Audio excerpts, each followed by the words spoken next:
하나님이 세상을 만드시고 사람들에게 그 세상을 다스리도록 하셨습니다.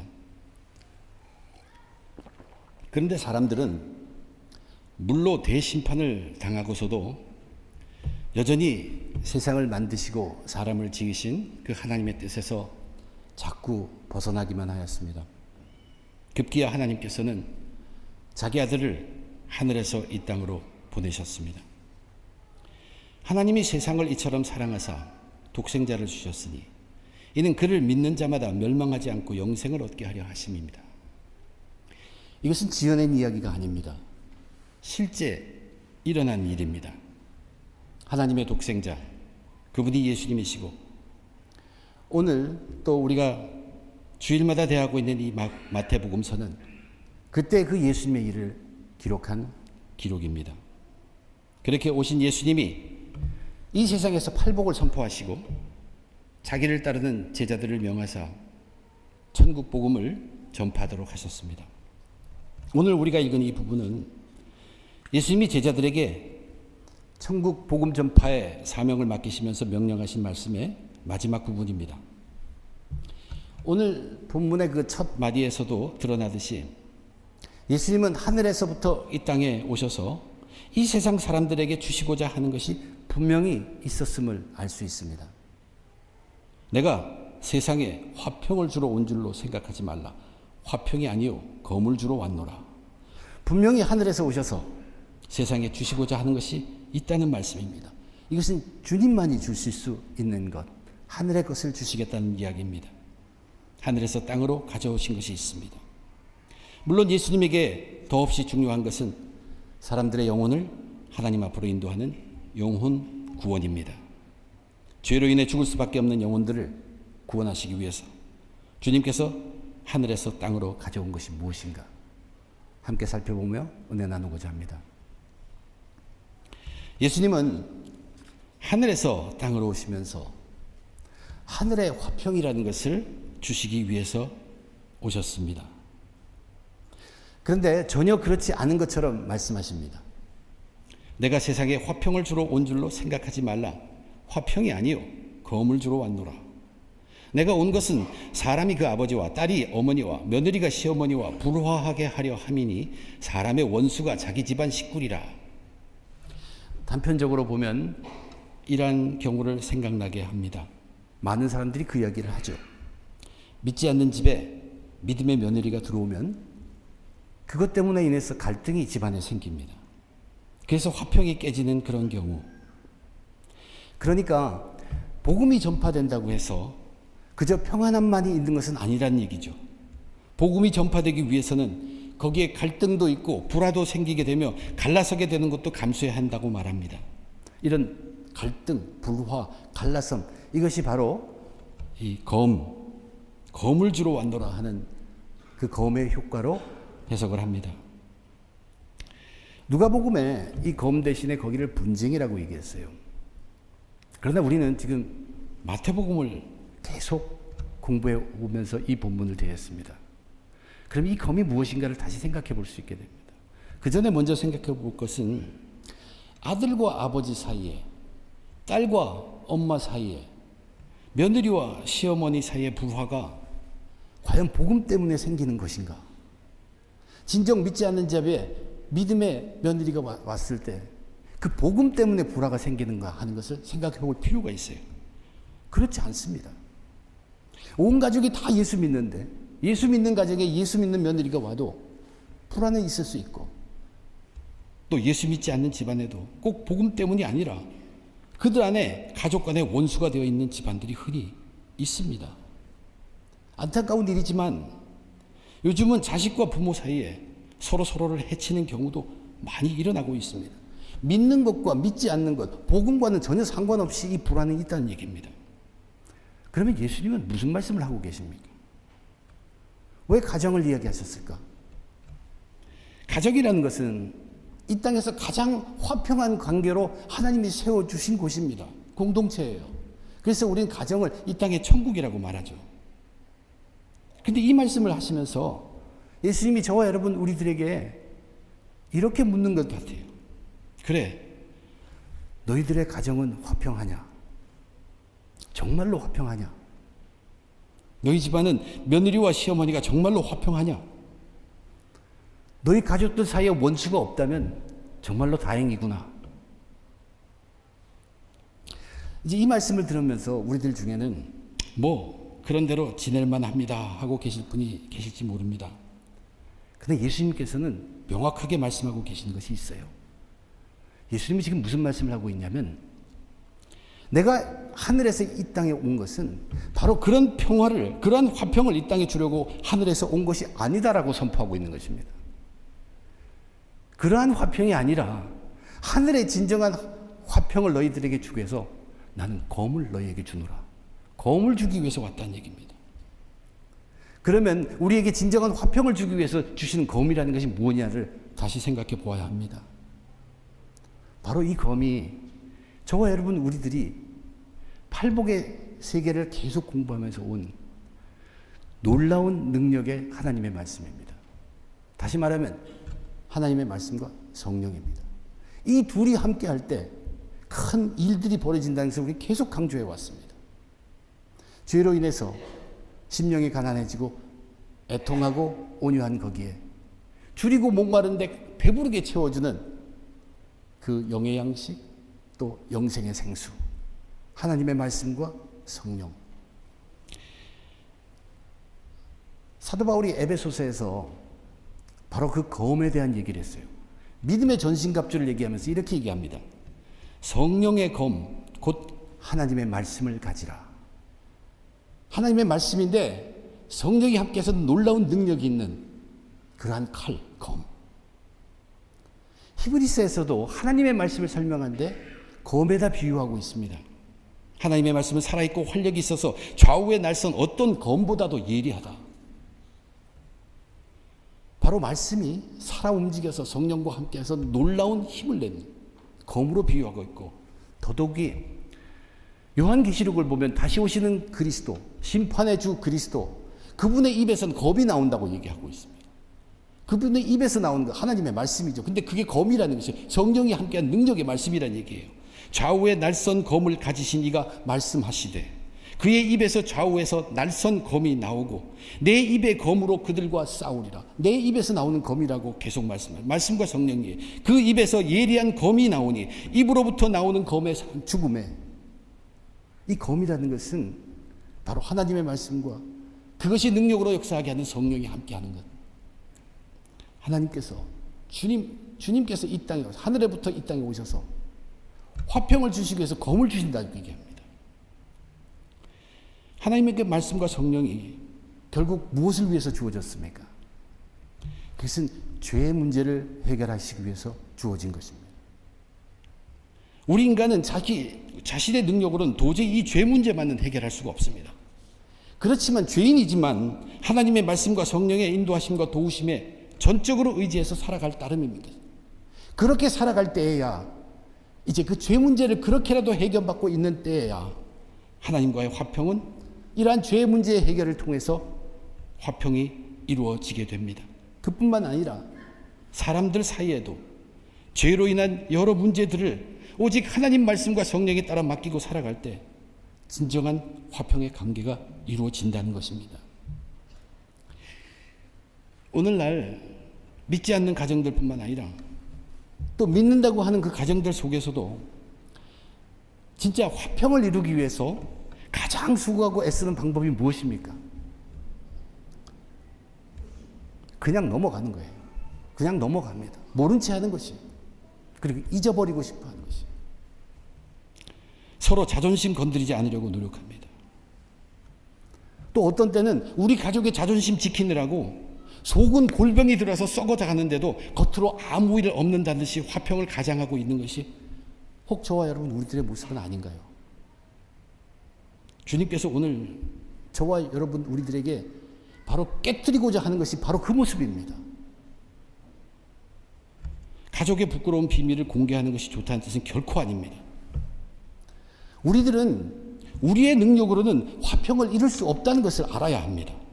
그것을 인정하고 그것을 이룰 수 있는 길은 오직 유일한 길 예수님 앞에 나와야 한다는 얘기예요. 가족이라는 것은 화평의 단체로 하나님께서 모든 것을 부어주고 화평을 이룰 수 있도록 만든 단체임에도 불구하고 우리는 죄인이기 때문에 그 화평을 유지할 능력이 없다는 얘기예요. 그래서 깨져가고 가족 간에 원수가 생기지 않습니까? 예수님께 진정 나와야 합니다. 예수님 외에는 그 길이 없다는 얘기예요. 예수님에 거할 때에만 우리의 심령의 가난함을 알게 되고 애통하고 그러면서 온유하면서도 하나님의 말씀과 성령이 우리에게 주어져서 우리를 끌고 가시면서 하나씩 화평의 길이 열리기 시작하는 것이에요. 절대로 우리의 힘으로 참는다고 감춘다고 덮어쓰고 모른 척한다고 잊어버린다고 해결될 문제가 아닙니다. 당장의 갈등을 피하고 싶어서 남의 눈을 먼저 생각하면서 숨기기에 노력을 다 하는 것 얼마나 큰 고통입니까? 그러나 그것은 해결책이 아닙니다. 그것이 갈등을 만들어내고 그것이 불화를 키우고 급기야는 원수지간이 되고 만다는 것이 예수님의 말씀이에요. 자기 자존심, 집안 자존심 지키는 것이 화평의 길이 아닙니다. 진정한 화평은 하나님 말씀과 성령 앞에 부서져야 합니다. 정말로 하나님의 말씀이 그 집안에서 작게라도 쌀아나고 짝이 쓰기 시작해야 되고 성령이 가득가득 채워서 변화시켜야지. 그때에만 우리 인간이 할 수 없는 하나님이 원래 원하신 그 진정한 화평이 이루어지게 가능합니다. 예수님이 하늘에서 이 땅에 오신 이유는 바로 그 화평을 주시기 위함입니다. 우리들에게 참된 화평을 위해서 하나님과의 화평뿐만 아니라 가족 간의 화평, 이웃 간의 화평을 위해서 하나님의 말씀과 성령인 검을 주시려고 하늘에서 땅으로 내려오신 분이 우리 주 예수 그리스도 그분이십니다. 주님은 분명히 하늘에서 땅으로 우리에게 귀한 것을 주시려고 해서 오셨습니다. 첫째가 이 땅에 우리가 화평인 줄 알고 하는 그 화평이 아니라 진정한 화평, 하나님의 말씀과 성령으로 통해서만 얻을 수 있는 예수 안에서의 팔복의 세계에서 얻어지는 그 화평. 그리고 이제 두 번째, 하나님께서는 아들을 보내시고 그 아들 예수는 우리들에게 진정한 사랑, 하늘의 사랑을 우리에게 주시려고 이 땅에 오셨습니다. 이 하늘의 사랑, 예수님이 말씀하시는 사랑은 세상 사람들이 하는 사랑과는 다른 면이 있다고 말씀하십니다. 아버지나 어머니를 나보다 더 사랑하는 자는 내게 합당하지 아니하고 아들이나 딸을 나보다 더 사랑하는 자도 내게 합당하지 아니하며 또 자기 십자가를 지고 나를 따르지 않는 자도 내게 합당하지 아니하니라. 자기 목숨을 얻는 자는 잃을 것이요 나를 위하여 자기 목숨을 잃는 자는 얻으리라. 주님께서 여기서 나열해주고 있는 사람들의 사랑의 특징이 뭡니까? 공통점이 뭡니까? 그것은 모두 자기와 관련된 것이라는 얘기예요. 자기입니다. 자기와 관련되었기 때문에 하는 사랑, 자기를 위한 사랑, 자기를 떠나지 못하는 사랑이에요. 아버지, 어머니 사랑하는 거, 자기 부모님이시죠. 그분들 때문에 우리는 태어났어요. 마땅히 사랑해야 합니다. 이것은 도리입니다. 마땅한 도리예요. 자식들, 아들, 딸 사랑하는 것, 자기 자식이잖아요. 이것은 우리에게 주어진 마땅한 책임입니다. 당연한 것입니다.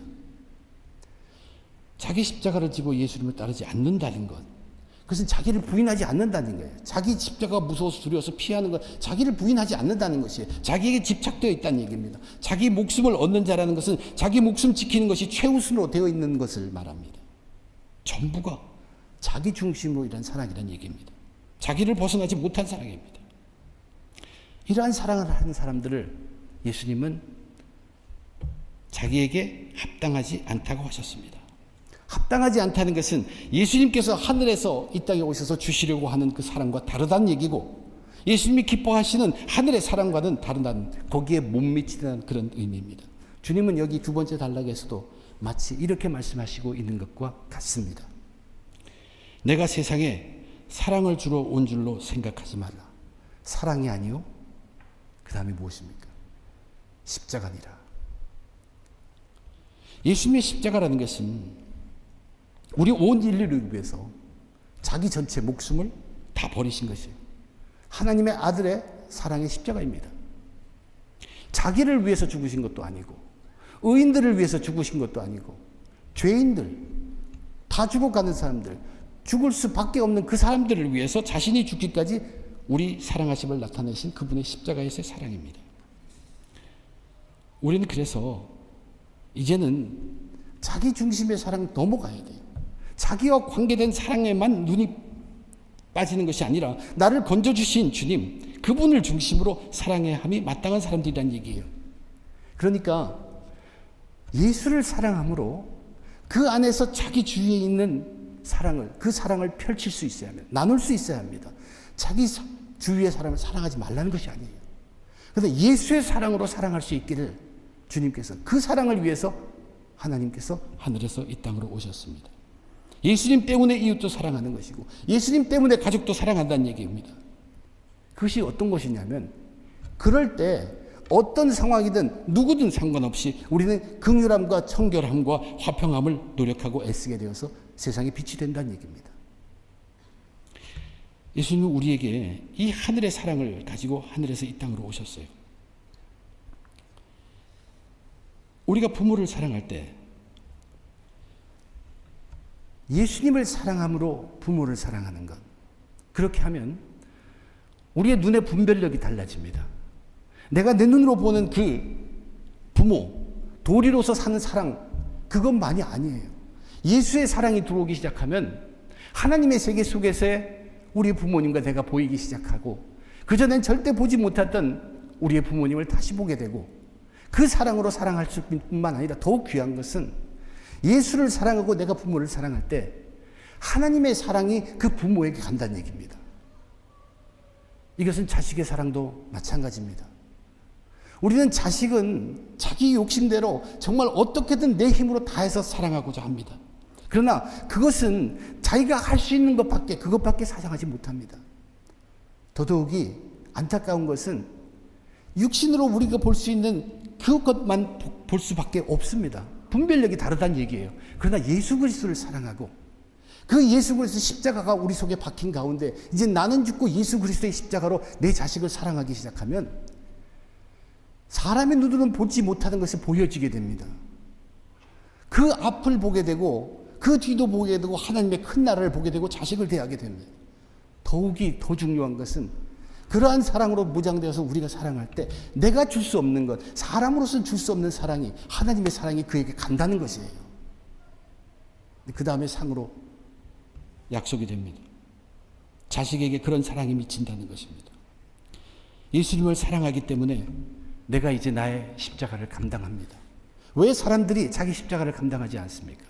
십자가가 고통스럽기 때문이에요. 무겁기 때문이에요. 그래서 그리스도인들이 그것을 당연히 십자가를 택해야 함에도 알면서도 요리조리 방법을 써서 피하고 가고 있습니다. 그러나 우리가 예수 그리스도를 사랑하고 그의 십자가가 우리 안에 박히면 내가 사는 것이 아니라 예수님이 살고 내게 주어진 십자가를 대하기 때문에 그 십자가가 뭐가 되냐면 가볍고 쉬운 예수님의 멍에가 되는 것입니다. 그 멍에를 예수님이 함께 져주세요. 그래서 십자가를 감당하게 되는 것이에요. 여러분, 그리스도인들의 삶 속에서 놀랍고 큰 역사가 일어나는 것을 여러분 흔히 봅니다. 그것은 바로 이런 결과입니다. 우리가 우리의 힘으로 자기 십자가 질 수 없습니다. 그렇지만 내가 그 십자가를 지기 전에 예수 그리스도를 사랑하는 십자가의 가슴이 그 속에 박혀 있을 때 그 십자가가 쉽고 가벼운 예수님의 멍에가 되시는 것입니다. 그리고 예수님이 또 함께 해주시는, 그래서 감당하게 되어서 그것이 놀라운 일로 나타나게 된다는 얘기예요. 예수님을 사랑하기 때문에 내가 나의 목숨까지 잃는다고 해도, 우리는 목숨을 잃는다고 해도 우리는 단지 목숨만을 잃을 따름입니다. 예수 그리스도의 십자가가 가슴에 없는 사람은 목숨을 잃으면 끝입니다. 그러나 우리는 우리의 목숨을 잃게 돼도 그때부터 새로 시작이죠. 우리는 단지 목숨만을 잃을 따름입니다. 그 후에 우리의 영혼은 영원한 시간을 그 사랑의 하나님과 함께하게 될 것입니다. 예수님은 우리들에게 이러한 하늘의 사랑, 참된 사랑을 주시기 위해서 십자가를 지시려고 하늘에서 땅으로 오셨습니다. 예수님은 참된 화평과 참된 사랑, 그것을 위해서 하늘에서 땅으로 오셨습니다. 진정한 화평을 위해 성령과 하나님 말씀에 거움을 주시고 진정한 사랑을 위해서 십자가를 지셨습니다. 그리고 예수님이 이제 오늘 본문 마지막 세 번째로 하늘에서 오셔서 우리에게 간절히 주시고자 하는 것이 있습니다. 그것은 상입니다. 상급입니다. 너희를 영접하는 자는 나를 영접하는 것이요 나를 영접하는 자는 나를 보내신 이를 영접하는 것이라. 예수님이 하늘에서 이 땅으로부터 오신 것은 하나님이 보내셔 오신 것이고 하나님의 위대한 구원의 사역을 위해서 예수님은 이 땅에 오셨습니다. 그러므로 예수님을 영접하면 그 예수님을 보내신 하나님을 영접한 것이 된다는 얘기입니다.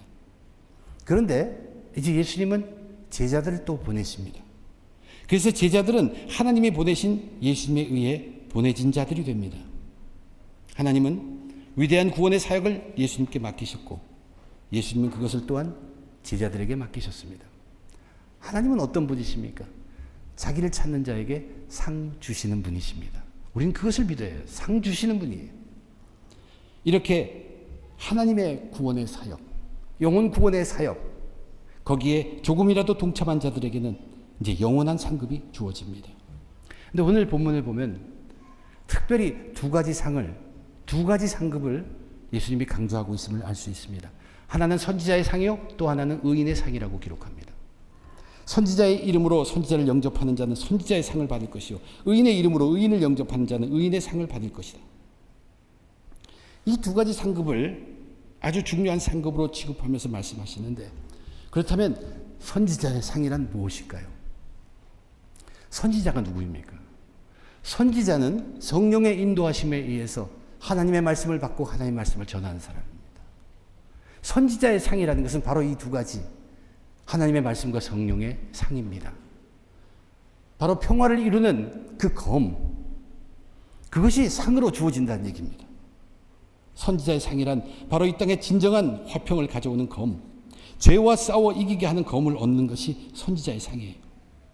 성령이 함께하는 하나님의 말씀의 복을 받을 때 진정한 화평, 죄를 회개하고 극복해서 하나님과 화평하고 이제 거짓을 뒤로하고 이웃과 화평할 수 있게 되는, 그래서 이 땅에 소금들로 사는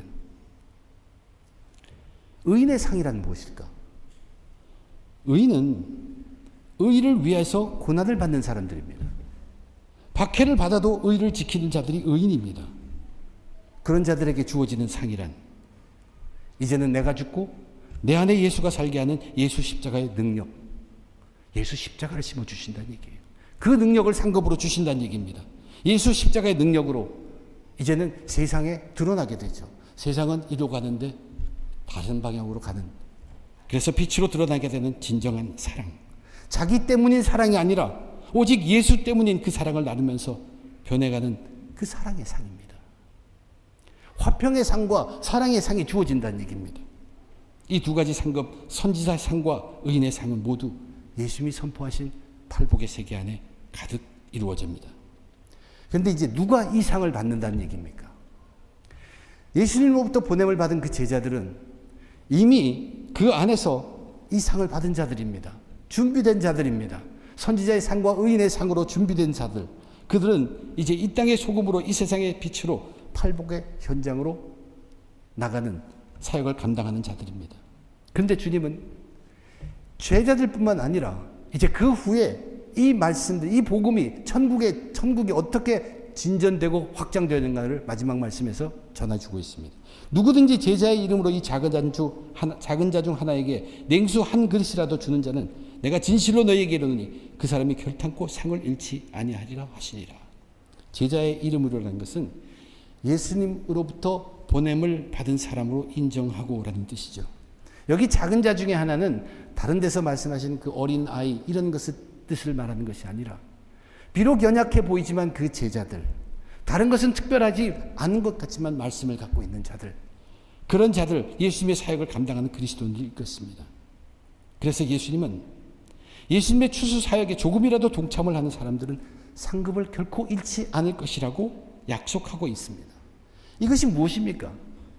이제 이렇게 해서 복음이 퍼져나가게 된다는 얘기입니다. 하나님이 이 땅에 선지자의 상과 의인의 상을 주시면서 그것을 퍼뜨려 나가서 그들로 하여금 또한 진정한 화평과 진정한 사랑을 실현하게 하시는 것입니다. 그리고 그들을 영접하고 동참하고 돕는 자들에게 다시 이 팔복의 상이 주어지면서 그렇게 해서 천국이 확장되어 가는 것입니다. 또한 이 말씀은 지금도 예수님은 우리를 다 보고 계십니다. 그리고 기억하고 계십니다. 결코 우리가 이 하나님의 사역, 영혼 구원하는 그 사역에 조금이라도 동참한 것은 결코 헛되지 않으며 후회되지 않을 것이라는 약속을 주기도 하는 것입니다. 하늘에서 이 땅에 오신 예수님, 하늘의 진정한 화평, 하늘의 진정한 사랑을 이 땅에 전해주셔서 이 땅에 하나님 나라 천국을 확장해 가십니다. 그것을 위해서 제자들을 추수꾼으로 그들에게 상을 주셔서 무장시켜 놓고 팔복의 현장으로 보내십니다. 그들에게 선지자의 상과 의인의 상을 주시고 화평과 사랑을 가득하도록 하십니다. 성령과 함께하는 하나님의 말씀의 검을 주셔서 죄의 권세를 깨뜨리고 진정한 화평을 이루도록 하여 이 땅에 소금이 되게 하셨고, 그들을 위하여 십자가를 지심으로 이제는 자기가 사는 것이 아니라 오직 예수를 위해서 살면서 진정한 사랑의 힘을 실천하여 세상의 빛이 되게 하셨다는 얘기입니다. 그리고 이제 그들을 영접하고 사역을 돕고 동참하는 자들도 결코 상을 잃지 않는다고 했습니다. 그렇게 돕고 돕는 자들도 이제 그들 속에 성령의 말씀, 그 검이 점점 강해지고 십자가로 점점 무장될 때 그들로서 또한 제자가 되며 천국은 확장되는 것입니다. 이제 저와 여러분, 우리들이 기억해야 될 것이 있습니다. 남에게 화평하게 보이기 위해서 숨기고 거짓하는 것은 아무 소용이 없다는 사실입니다. 그것은 오히려 하나님이 만들어주신 천국을 파괴하고 불화를 일으켜서 가족 안에 원수를 만들게 만듭니다. 왜냐하면 우리가 죄인이기 때문에요. 우리들에게 진정으로 필요한 화평이라는 것은 오직 하나님의 말씀과 성령을 통해서 죄를 알아야 합니다. 그리고 죄를 깨우치고 죄를 어떤 모양이로든 극복할 때 그때 얻어지는 것이 진정한 화평입니다. 또한 자기만을 중심으로 둔 사랑에서 저와 여러분, 우리들은 과감하게 벗어날 필요가 있습니다. 나 때문에, 내 자식이기 때문에, 내 남편이기 때문에, 내 아내이기 때문에, 내 아버지이기 때문에 사랑이 아닙니다. 그것을 과감하게 벗어 던질 수 있어야 합니다. 이제는 나는 죽었기 때문이에요. 그분이 나를 위해서 죽었기 때문에 나는 죽었어요. 그리고 예수 그리스도의 십자가가 내 속에 가슴에 품겨져 있어야 합니다. 내 속에 그 십자가의 예수님이 나를 이끄도록 해야 합니다. 그럴 때야만 우리는 진정한 사랑의 힘을 나타낼 수 있습니다. 우리를 통해 나타나는 하늘의 화평과 하늘의 사랑, 그것을 받아들이고 우리를 통해서 그런 걸 나타난 것을 보고 듣고 받아들이고 예수를 알게 된 그들에게도 선지자의 상이 주어지고 또한 의인의 상이 전해지면서 복음으로 인한 천국은 이 땅에서 확장되어 가는 것입니다. 이 거짓된 겉모양의 화평, 자기에게만 관심을 쏟는 사랑, 이것이 정말로 저와 여러분 믿음의 적입니다. 우리가 믿으려고 애쓰고 하는데도 사람의 눈이 두려워, 우리 가족의 자존심, 내 자존심 때문에 감추고 덮고 하는 그러한 거짓된 화평이 내 믿음을 자라게 하는데 적이라는 것을 우린 깨달아야 합니다. 당연히 예수 그리스도를 마음에 심고 자기를 극복하고 넘어가서 그것으로 자기 주위를 볼 수 있어야 하는데 자기에게만 맺혀 있는 그 사랑이라는 것이 우리의 믿음의 적이라는 것을 저와 여러분 잃지 말아야 합니다. 선지자의 상과 의인의 상을 사모해야 합니다. 하나님의 말씀, 성령님, 예수 십자가의 능력으로 참된 화평과 참된 사랑으로 승리하신 저와 여러분 되시기를 주님의 이름으로 축원드립니다. 기도하겠습니다.